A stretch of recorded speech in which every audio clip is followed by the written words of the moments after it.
Let's talk suppressors.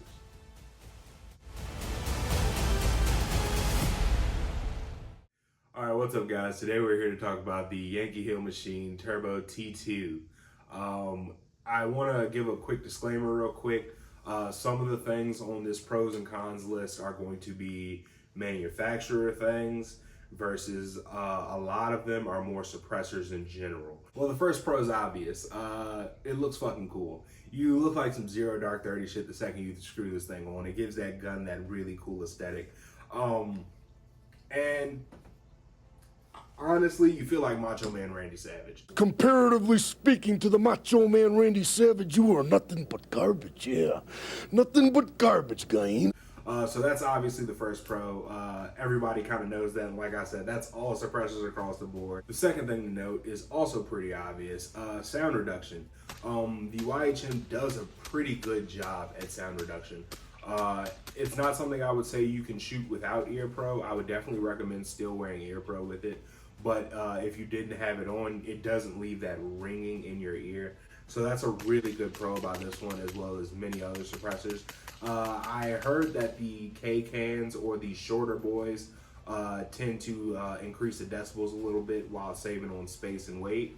So that's just something you should think about, whether or not you want to go shorter for a more compact build or longer for more sound reduction. Another great part, a little bit more than sound reduction, is sound distortion, which is a big difference when you're shopping for suppressors, something to keep in mind. So in a 5.56 round, it's already traveling faster than the speed of sound. I don't know the exact velocities off the top of my head, I'm sorry. But essentially, the bullet has to crack the sound barrier in order for it to be lethal.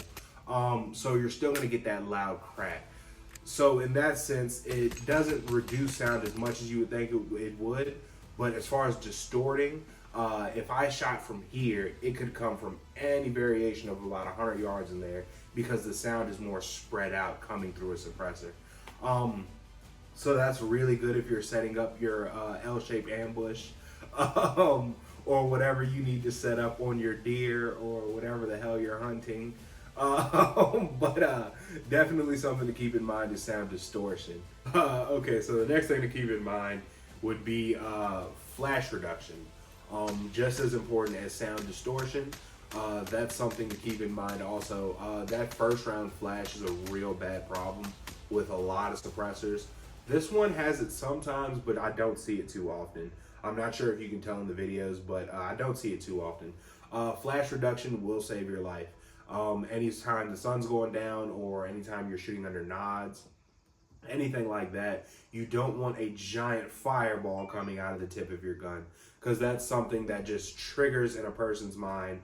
Fireball, loud boom, someone drops, shoot at the fireball. It's common sense. So obviously you want as least flash coming out of your gun as possible. The next thing to think about when you're shopping for them is whether or not you want to go QD, which is quick detach, or direct thread. For me, I went with QD because I don't plan on buying a crap ton of suppressors. I only need a couple, and that way I can just screw on the flash hider that comes with it, and you can just crank it down on it. I can't show you how to do it exactly, but essentially direct thread, it directly threads onto there, whereas quick detach is there's already a muzzle device underneath. And a lot of people will say direct thread is king right now, and I could definitely see that.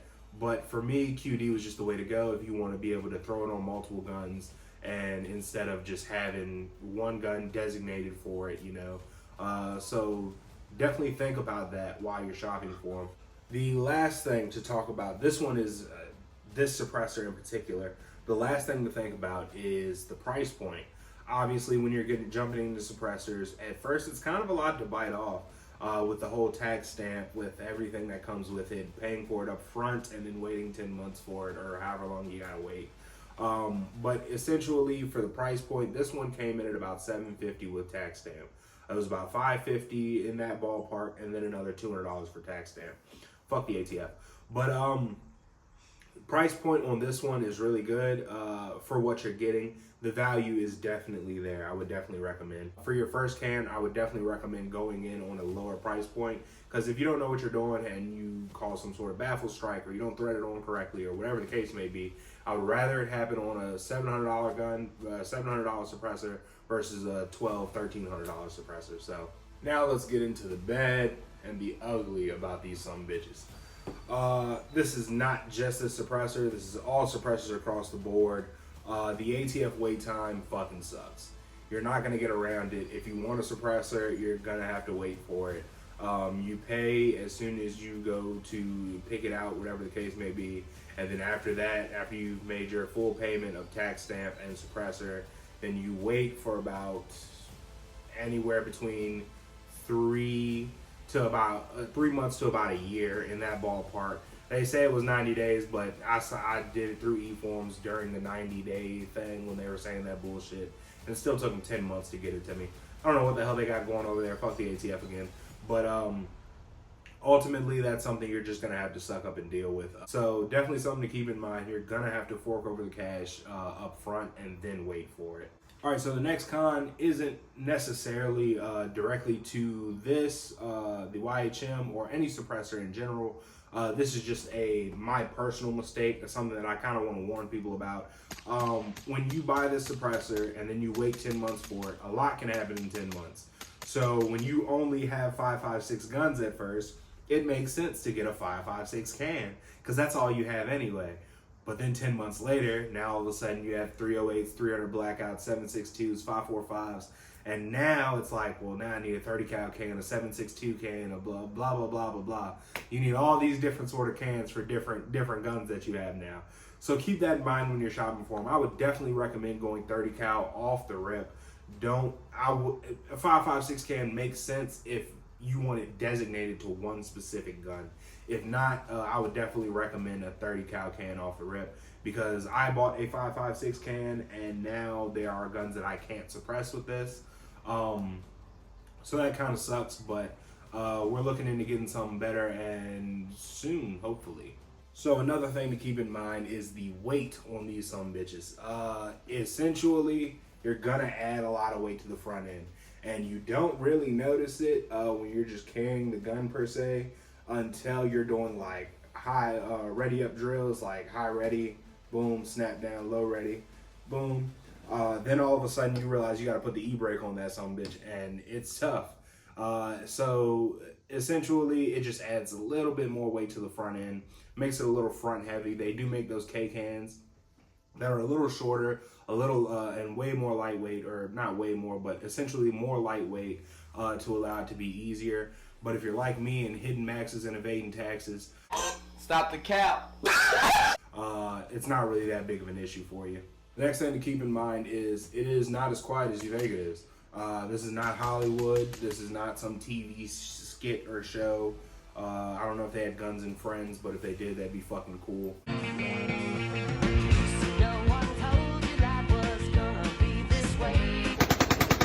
It's not going to be as quiet as you think it is. This isn't John Wick, where you can shoot in a subway station and nobody knows a gun's going off. It definitely still cracks. Like I said, I would definitely wear AirPro with it. You think it's going to be dead silent when you get it, but that's never the case. So unless you run 300 blackout subsonics through a 30 cal can, that is fucking quiet. But as far as the 5.56 round, it's designed to crack the sound barrier. That's where it gets its lethality from speed and fragmentation. The next thing I want to talk about is the heat.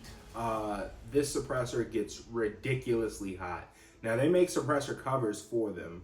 At first, I thought it was kind of tacky, but after you buy one and you shoot 3 or 4 mags through it, and then that thing slaps against your thigh,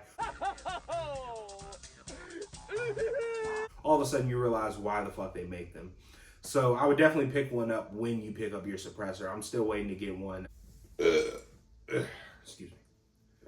Another one. Anyways, so the last thing I want to talk about, or one of the last things I want to talk about, there are 2 things that go hand in hand, is the gas, and that is really important when shooting suppress. The gas itself, essentially how it works, instead of kicking all the gas out of that front end, it's shot back down here, and it comes out of the ejection port and the charging handle and a little bit out of here, just escaping wherever it can. So it is extremely gassy when you first get your suppressor. Now there are ways to tune it. That is the most important thing to keep in mind. If you just want to be able to throw it on a gun and run with it, then that's something you can do, but it's going to be a little more gassy. And like I said, the last two are kind of hand in hand. Because it's extra gassy, it makes it dirty faster.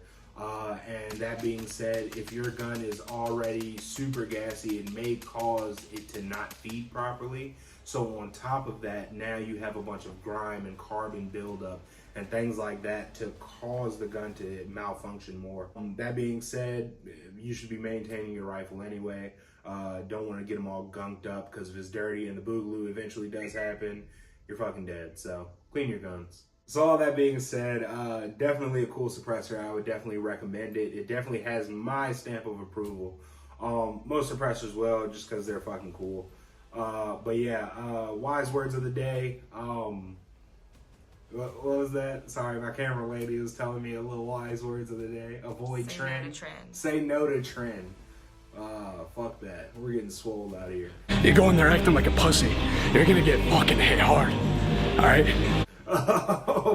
But yeah, definitely would recommend. And if you guys don't already or haven't already, please subscribe to the channel. Drop a like and drop a comment. Let me know what your favorite suppressor is or which one you have your eye on. Appreciate it. Thank you. And yeah.